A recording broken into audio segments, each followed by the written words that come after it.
Assalamualaikum warahmatullahi wabarakatuh.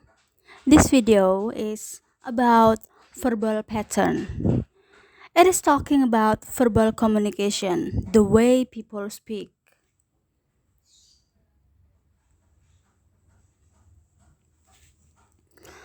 Talking about verbal communication and then we compare it to non-verbal communication. It is formulated into diagram, into importance of body language, because we can see that nonverbal has higher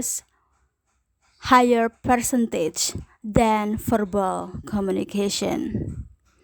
Verbal and nonverbal communication plays an important role in how people interact with one another. People are using around 35% verbal communication and 65% nonverbal communication in daily life. Nonverbal communication has also cultural meaning.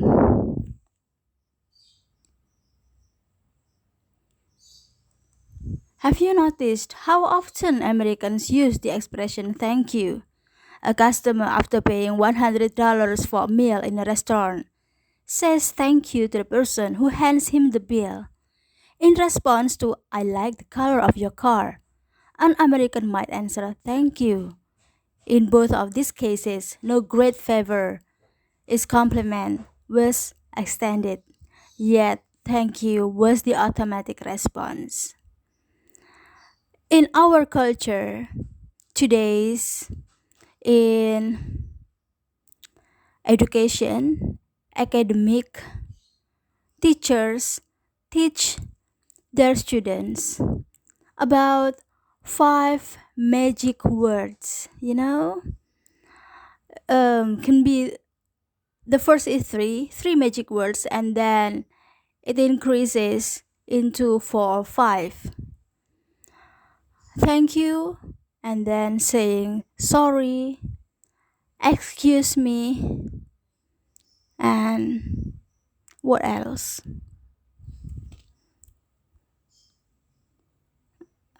So sorry, I do not remember it.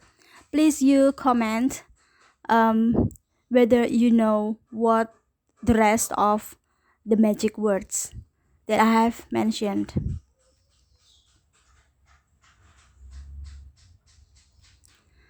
And in this case, cultures influence communication styles. Although this point may seem obvious, cultural styles can end to create misunderstandings in conversations among people from different cultures. If you meet an Italian and an American and then you compare them, the Italian made a strong political statement with which he knew his American friend would disagree.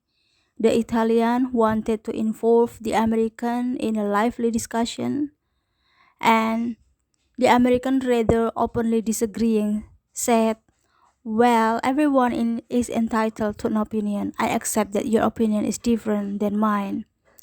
The Italian responded, that's all you have to say about it.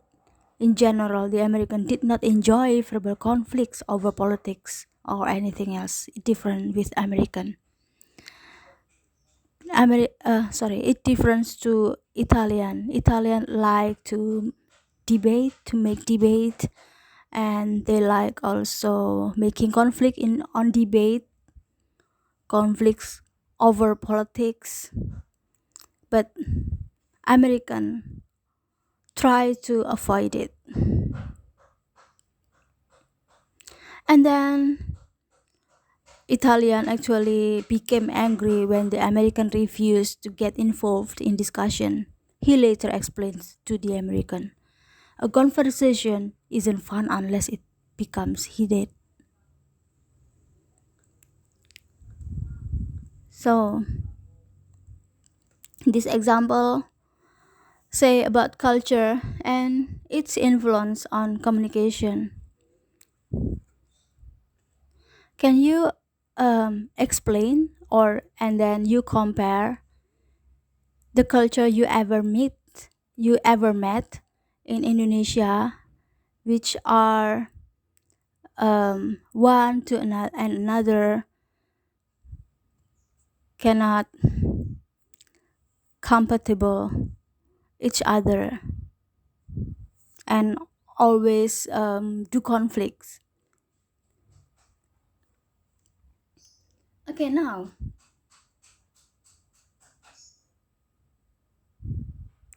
talking about conversational involvement. Or before we go to conversational involvement, let's take a look at this picture. It is a kind of four fundamental patterns of cultural differences.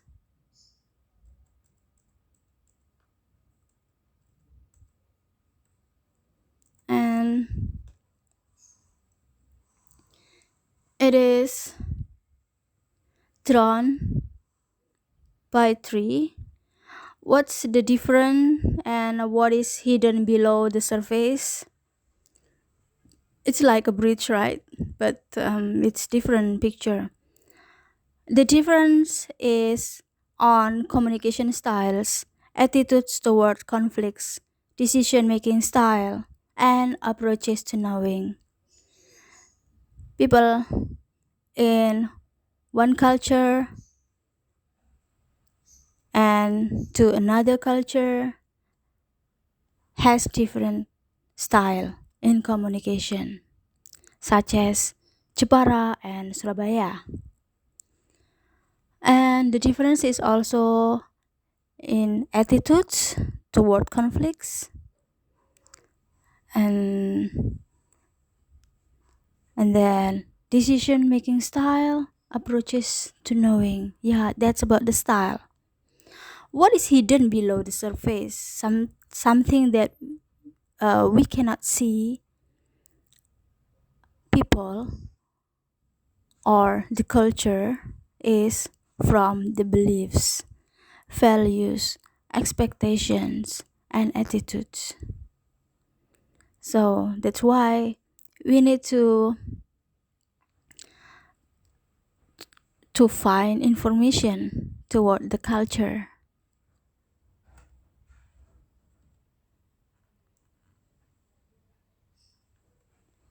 And I'd like to explain you before we go to the next slide. Talking about conversational involvement,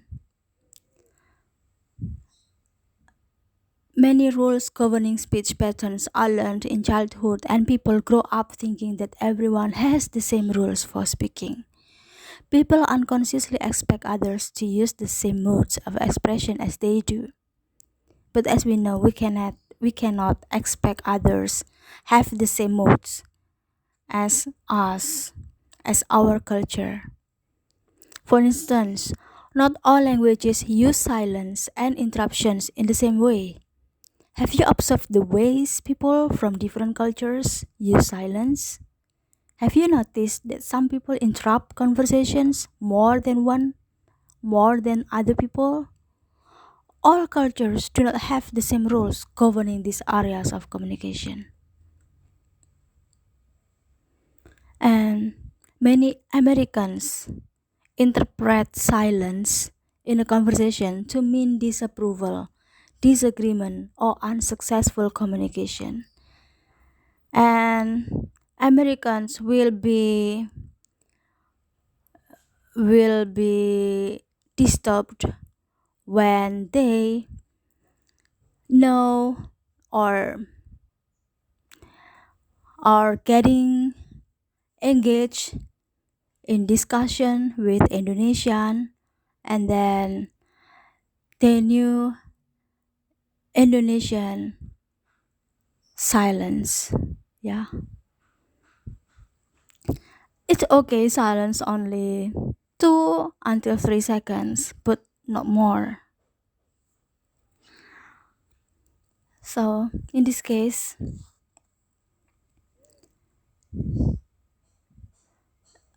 if you have to make silence because you don't have any ideas, yeah, we try to fill silence by saying something, even if they have nothing to say, or if we have nothing to say. So don't be silent. On the other hand, Americans don't appreciate a person who dominates a conversation. So in this case, Americans do not like silence, and also they do not like person who dominates a conversation. Knowing when they take turns in conversation in another language can sometimes cause difficulty. Should you wait someone has finished in a sentence before contributing to a discussion? Or can you break into the middle of someone's sentence? It is something hidden, right? Yeah, that's the attitude. Interrupting someone who is speaking is considered rude in the United States. Even children are taught explicitly not to interrupt. So, don't interrupt people, okay?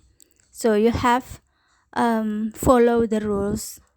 For instance, in meeting or rules in conversation. Yeah, there's a rule in conversation. You learn it in pragmatics. Yeah, it is called attitudes, which is hidden. And talking um,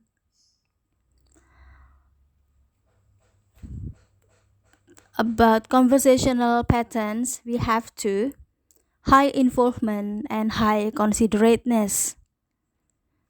Many people from culture that prefer high involvement styles tend to talk more, interrupt more, expect to be interrupted, talk more loudly at the time, and talk more quickly than those from cultures favoring high considerateness styles. People who have high involvement is Italians. On the other hand, people from cultures that favor high considerateness styles tend to speak one at a time, use polite listening sounds, refrain from interrupting, and give plenty of positive and respectful responses to their conversation partners. And people who are in high considerateness are Indonesian, Americans, Japanese, and so on. Most teachers of English as a second language in multicultural classrooms have observed that some students become very involved in classroom conversation and discussion, whereas others tend to participate only in a hesitant manner. Now I ask you, if you are a teacher and then your class is multicultural classrooms, and you need to divide your students in discussion class. So, how do you divide them? So, in this case, you have to understand which students have high considerateness styles and which students have high involvement styles. Okay, can you explain us what strategies you're going to do? Please you write into a comment. High involvement conversational styles include Russian, Italian, Greek, Spanish, South American, Arab, and African. And people who are in high considerateness is Asian cultures such as Chinese and Japanese, Indonesian, American. American is in the middle between high considerateness and high involvement.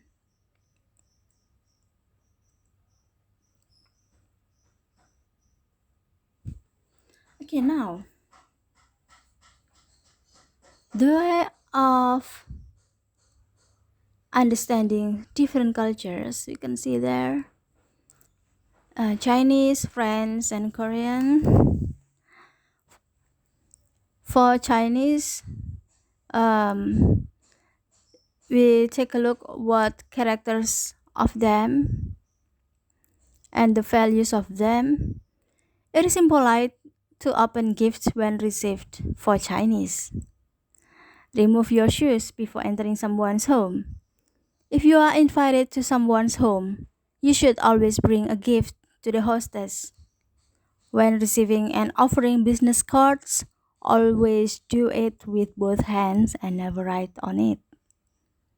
And what about friends? For friends,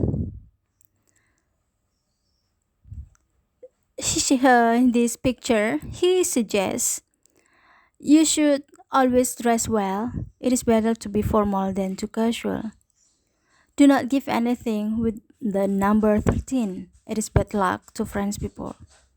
It's okay to open gifts when received. Handshake is common way of greeting, but friends may greet by kissing on both cheeks. And what about Korean?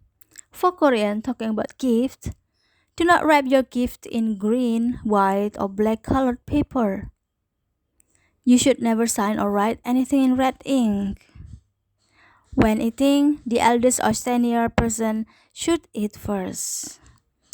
When meeting someone, the person of lower status should bow to the person of higher status first. I'm sure that some of you, can distinguish three of them by movies that you watch, such as a Korean movie, and then Chinese movie, French, American, and so on. Then you try to dig the culture, cultural values of them.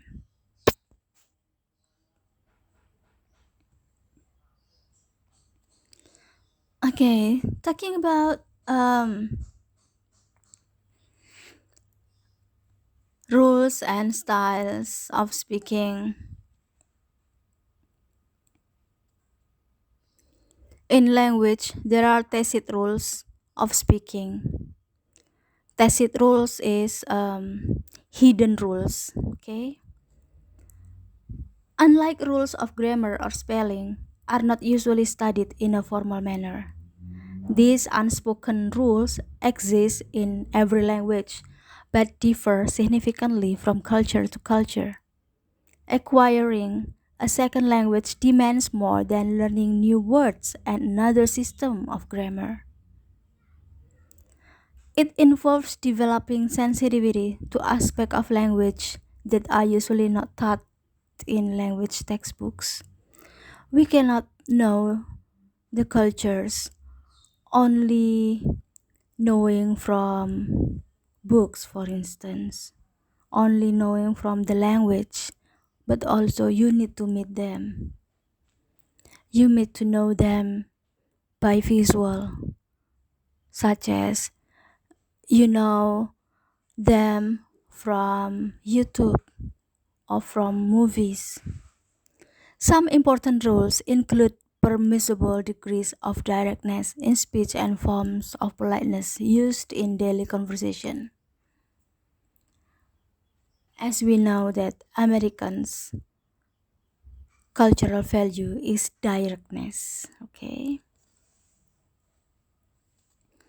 Individuals in every culture have similar basic needs but expressed differently. What I need to someone and then I express it, and we compare it to American who have the same thing to me. Can you get the idea? Okay. My expression to someone is different to American.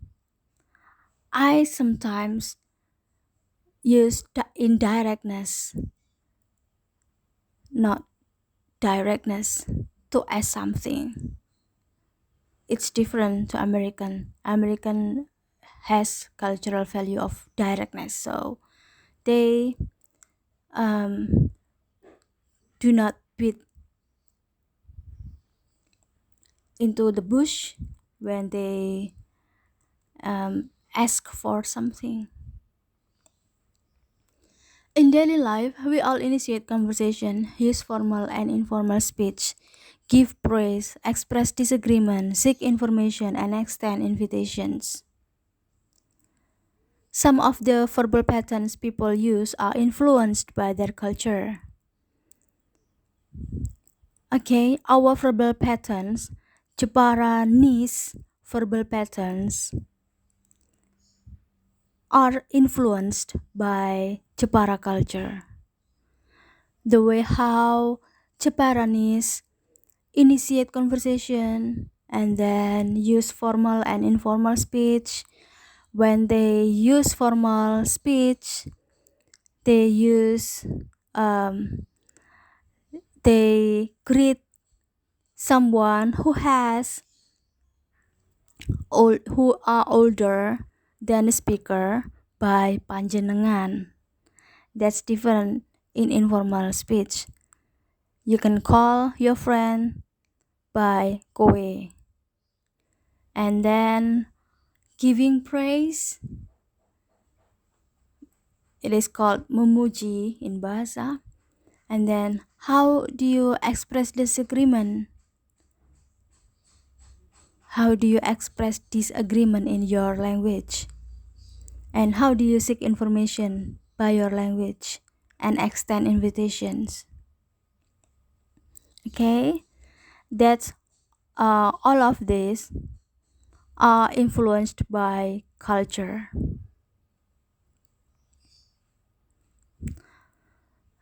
Directness in speech is common in the United States. Indirectness is the rule in parts of the Far East. Even though they are in one continent, America continents, but they different in culture, in directness and directness. Directness commonly used in USA, indirectness in parts of the Far East. Thus, people from both of these parts of the world would probably express criticism of other differently. In parts of the Middle East, a host is expected to offer food several times, but in the USA, he may make an offer only once or twice. What about in our culture? When a host offer you food, okay, so do you then accept it directly? If you say no, the host will offer you again and again, okay, but not in United States. A host in the United States only offer once or twice. If you say no, a host would not offer you again. Okay, so please be direct. Each language reflects and creates cultural attitudes. Each has a unique way of expressing human need. Cultural beliefs differ as to whether directness or indirectness is considered positive. In the mainstream American culture, the ideal form of communication includes being direct rather than indirect. Ideal here means that the culture values their style, although not everyone speaks directly. There are several expressions in English that emphasize the importance of being direct. Get to the point. Don't beat around the bush. Let's get down to business. These sayings all indicate the importance of dealing directly with issues rather than avoiding them. If a son hesitates telling his father that he received a bad grade in school, his father might respond angrily with, "Out with it," or "Speak up." One way to determine whether a cultural favors a direct indirect style in communication is to find out how the people in that culture express disagreement or how they say no. In Japan, there are at least 15 ways of speaking no without actually saying the word. Similarly, in Japan, it would be considered rude to say directly, "I disagree with you" or "you're wrong." Yeah, it would be considered rude. In Japan, by saying, I disagree with you or you are wrong. So, can you explain how do you express when you disagree on something? Will you see, will you say no, or what do you say? Please give the comment. Directness is also seen when information is requested from strangers or from people who are not well known to you. For example, when passing professor's office, a student may say, "Excuse me, I'd like to ask you a couple of questions." Her professor may respond, "Sure, go right ahead. What's the problem?" In this interaction, the student stated her purpose and the professor responded immediately. Okay, that's the interaction of adjacency pairs if you learn pragmatics.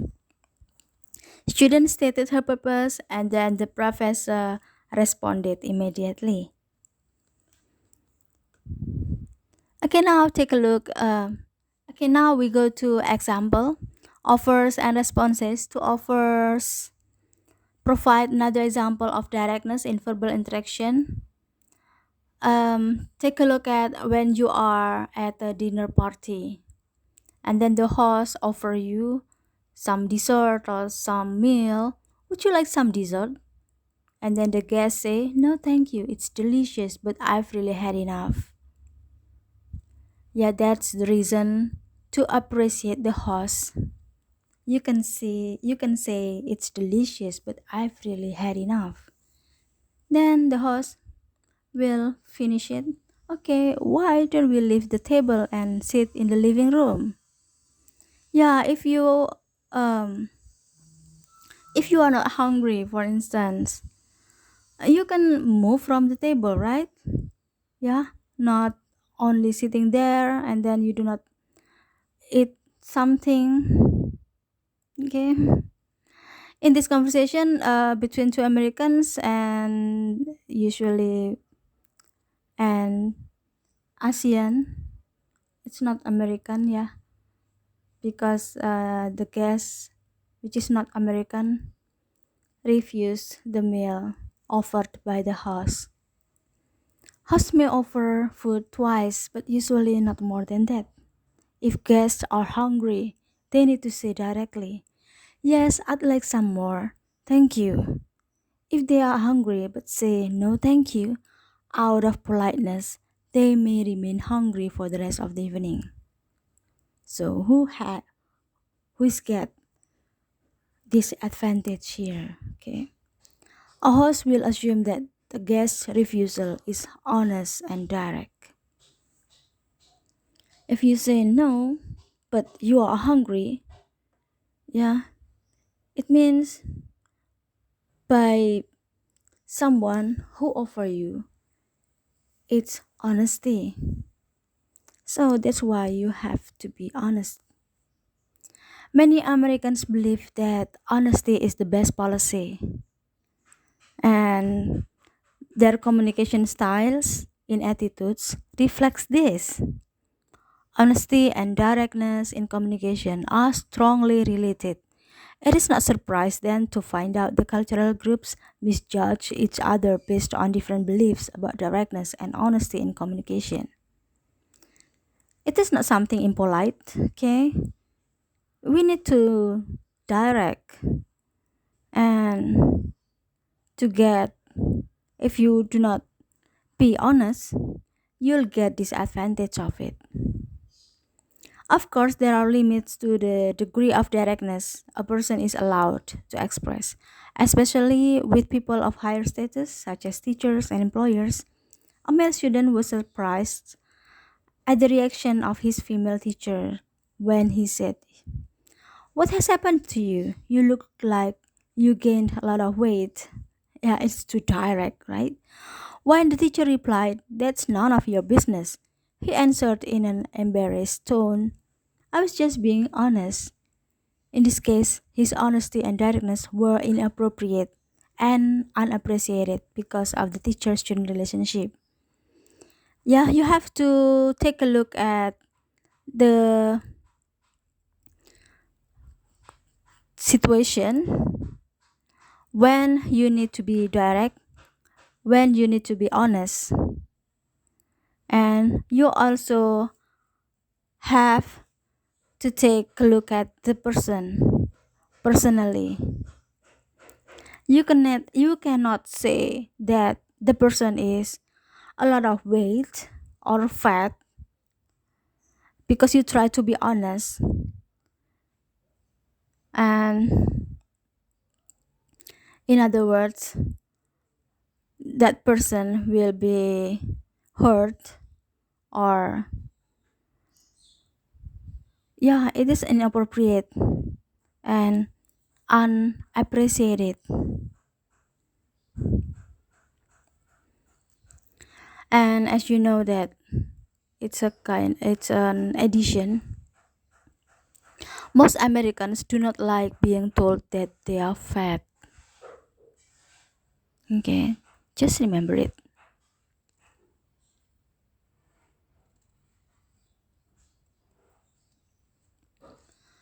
And in invitation, a frequently misunderstood area in American verbal interaction is that of extending, accepting, and refusing invitations. The unwritten rules are confusing and create misunderstandings even for native speakers. In English, someone might say something that sounds like an invitation but that never result in an actual meeting with another person. We've ever talked about this in small talk, talking about invitation. If the invitation is it mentioned specific time, it is the real invitation. But if it is not mentioned, so it is unreal invitation. Unreal invitation is like, why don't you drop by my house sometime? Yeah, it is unreal invitation. It is called invitation if you mention the time. How about Friday? Say about 12:30 at my place. Okay. Why we need to use unreal invitation? It is to express politeness in conversation when you want to end the conversation. Okay. And it is definite plan or real invitation if there is a specific date, time, and place. Talking about American male female differences in directness, it is impossible, to say that everyone in one culture communicates similarly. Older people often communicate according to more traditional norms than younger people. And as mentioned, there are regional variations in the way people speak and carry on conversations. In addition, there are gender differences in communication style. American women traditionally been less direct, in other words, more polite and soft than men in making requests, expressing criticism, and offering opinions. However, when talking about emotional issues and feelings, women tend to be more direct than men. In the workplace, women have learned that in order to compete and communicate with men, they have to be more direct when making suggestions, giving criticism, and expressing ideas. That's why in the mid 1980s, assertive training courses were designed to help women communicate more directly, especially in the business world. In the 1990s, however, there is more recognition of the feminine contribution to work relationship. For example, nurturing interpersonal sensitivity. And the emphasis in the workplace is on cultural diversity, women are defined as cultural groups here. Yeah, that's because of um, less direct, but we need, but the company need women to express criticism and making requests a lot and offering opinions. That's why assertiveness training was made and hold.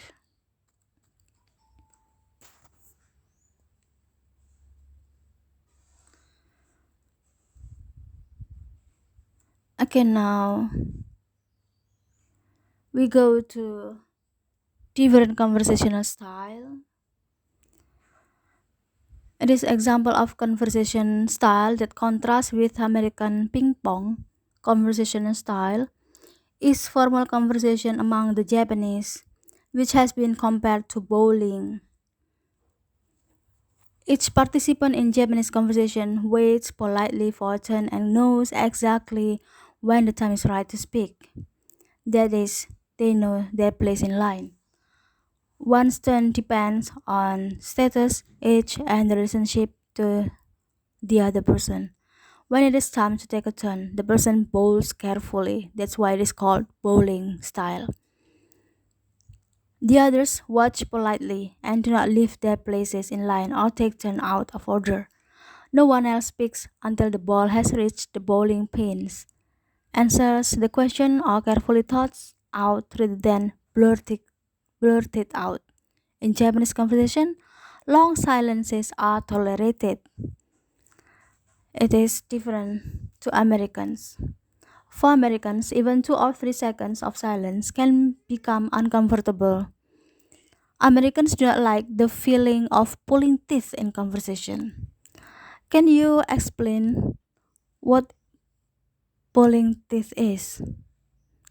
Please write in comment. The American who is used to the ping pong style of communication is probably going to have some difficulty with someone whose conversational style is like bowling game. The Japanese feels that American is pushy and overly inquisitive because of the differences in cultural conditions. So we distinguish both of these styles, ping pong for Americans and bowling for Japanese. Conversely, to many people having high involvement styles of communication, the American does not seem pushy and inquisitive. From the viewpoint, the Americans seem more passive when they meet Japanese, for instance. And it is also the same as basketball and rugby.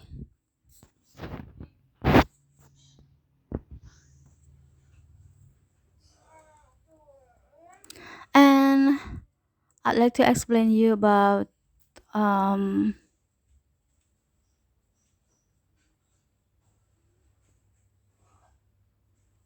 okay, I think we go to the next year.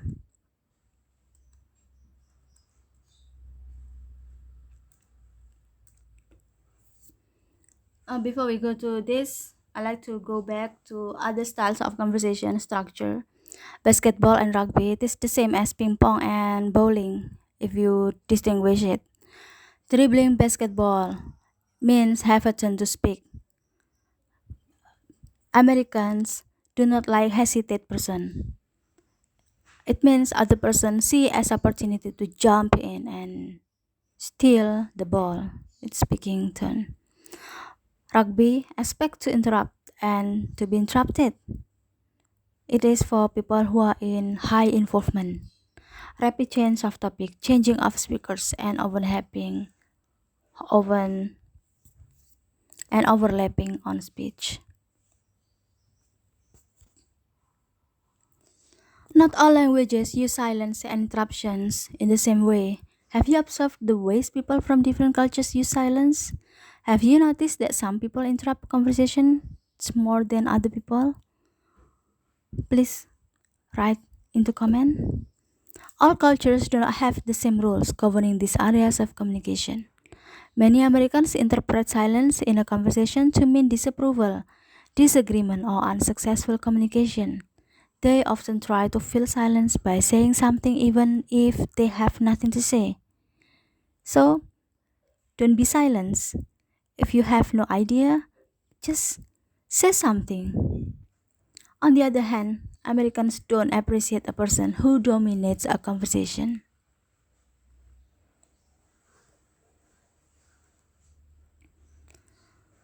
And that's why we have two styles taking from Just Don't Understand. Sociolinguistic researcher Deborah Tannen discuss people with two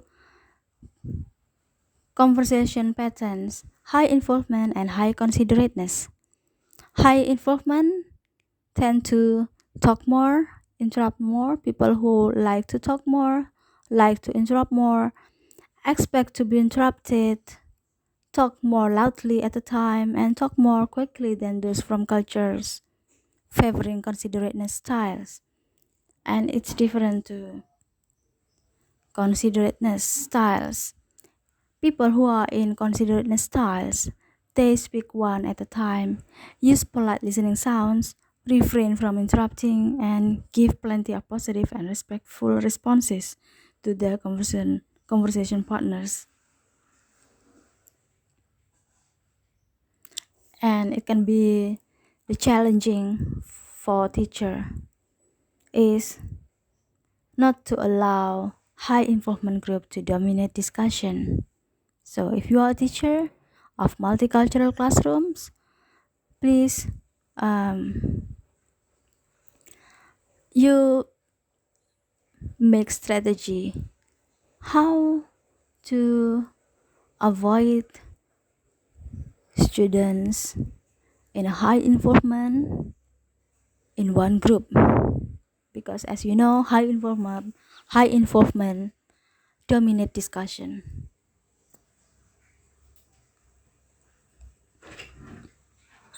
And talking about ethnocentric judgment, ethnocentric is understanding the ideas or practices of another culture in terms of those of one's own culture.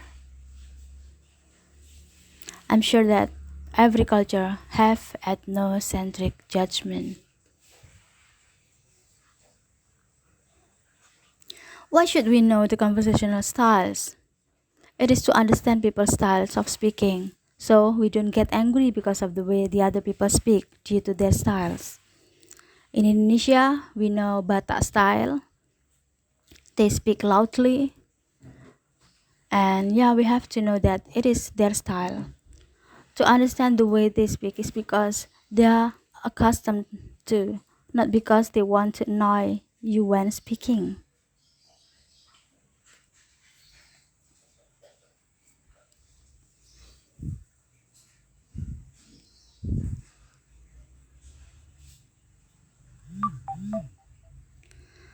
Okay, I think that's all for this video, and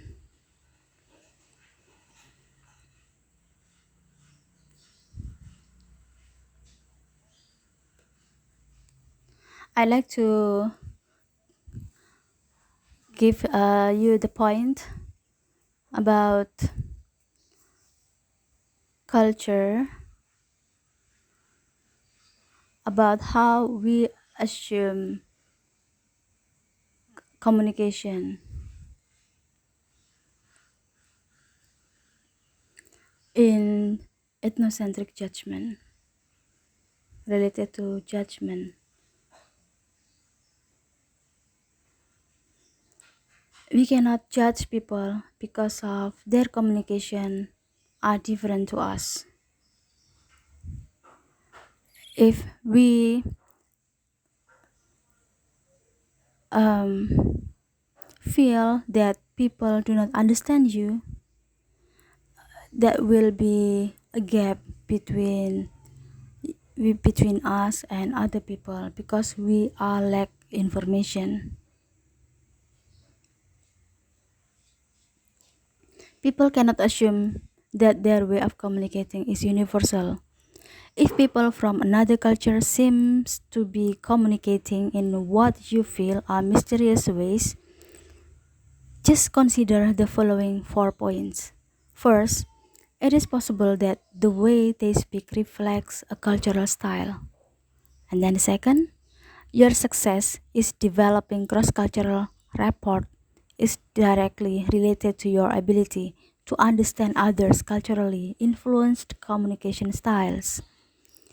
Number 3, your ways seem as mysterious to others as their ways seem to you.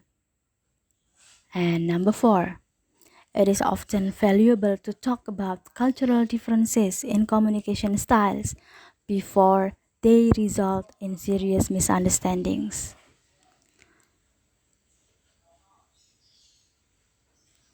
So, if you can anticipate differences in communication styles, your judgment about people will be more accurate and you will have fewer cross cultural misunderstandings. It is not possible or necessary to know everything about the way of a cultural group communicates before having contact with that group.